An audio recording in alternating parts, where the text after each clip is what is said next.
अयोध्या के राम मंदिर में जो मूर्ति स्थापित होनी है, यानी कि जो मूर्ति गर्भगृह में स्थापित होगी, उसके क्या क्या मानक रहेंगे, वो कौन से पत्थर पर बनाई जा रही है और सबसे खास बात उसे कौन से मूर्तिकार द्वारा बनाया गया है, इन विषयों पर इसमें चर्चा करेंगे। तो बने रहेगा वीडियो के अंत तक, काफी लाभदायक जानकारी होने वाली है। तो इस मूर्ति में सबसे पहले हम बात करते हैं कि इसके लिए कैसे इसके लिए प्लानिंग की गई और किस तरीके से इसके लिए पत्थर का चयन किया गया। असल में इसके लिए जो पत्थर का चयन किया गया वो मूर्ति के लिए एक विशेष पत्थर चाहिए जिसमें कि एक अच्छी ढंग से कार्विंग हो सके।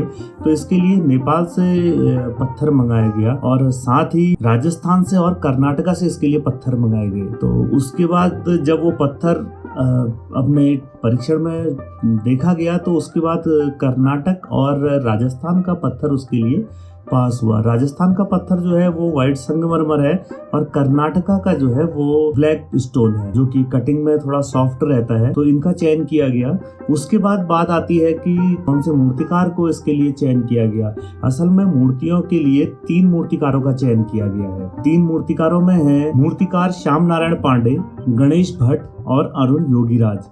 तो इन तीनों ने अलग अलग मूर्तियां बनाई हैं। अब देखते हैं कि आखिर इन पत्थरों का क्यों चयन किया गया। तो जो संगमरमर के पत्थर का चयन किया गया उसकी कटिंग थोड़ी हार्ड है और वो जो है उसकी ड्यूरेबिलिटी काफ़ी अच्छी रहती है और कटिंग के बाद काफ़ी सॉफ्टनेस उसमें आती है और बहुत अच्छा उसमें स्कल्पचर तैयार किया जा सकता है। उसके बाद अगर हम ब्लैक पत्थर की बात करें तो उसकी कटिंग थोड़ी सी सॉफ्ट रहती है और जो उसकी ड्यूरेबिलिटी है वो भी काफ़ी ज़्यादा रहती है और साथ ही उसमें वाटर प्रूफिंग भी कंप्लीट है, तो पानी से उसे लंबे टाइम तक फर्क नहीं पड़ेगा। तो इस प्रकार इसके लिए इनका चयन किया गया और तीनों मूर्तिकारों ने जिस तरीके से मूर्तियों पर काम किया हुआ है, अगर आप उस काम को देखेंगे तो लगेगा वाकई में इन्होंने उस दर्शन का यानी कि रामायण और उससे संबंधित जितने भी साहित्य है काफी गंभीरता से उसका अध्ययन करके इन मूर्तियों को उकेरा है। तो काफी खूबसूरत ढंग से इन्होंने रामलला की इन मूर्तियों को तैयार किया है और अपने संपूर्ण भावों के साथ उसमें काफी खूबसूरती के साथ उन्होंने इन मूर्तियों को उकेरा हुआ है। अब आगे चलते हैं और बात करते हैं कि मूर्तियों के लिए क्या क्या नॉर्म्स तैयार किए गए, कि किस तरीके की वो मूर्ति होगी और क्या क्या उसमें चीजें निर्धारित की जाएंगी कि मूर्ति बनाने के लिए कौन कौन सी चीजें चाहिए होंगी। तो उसका जो मानक तय हुआ उसमें सबसे पहले उसकी ऊंचाई तय की गई। 52 इंच मूर्ति ऊंची बनेगी।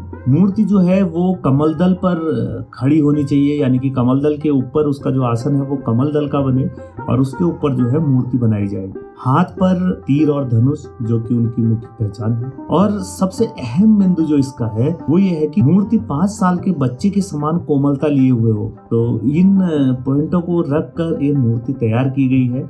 अभी ये देखना है कि कौन सी मूर्ति गर्भगृह में लगाने के लिए इसमें से चयनित होती है।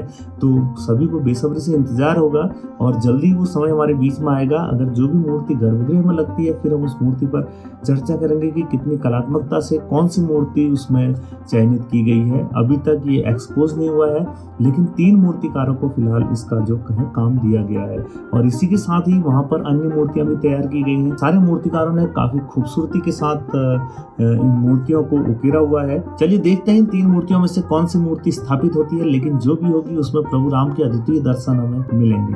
धन्यवाद।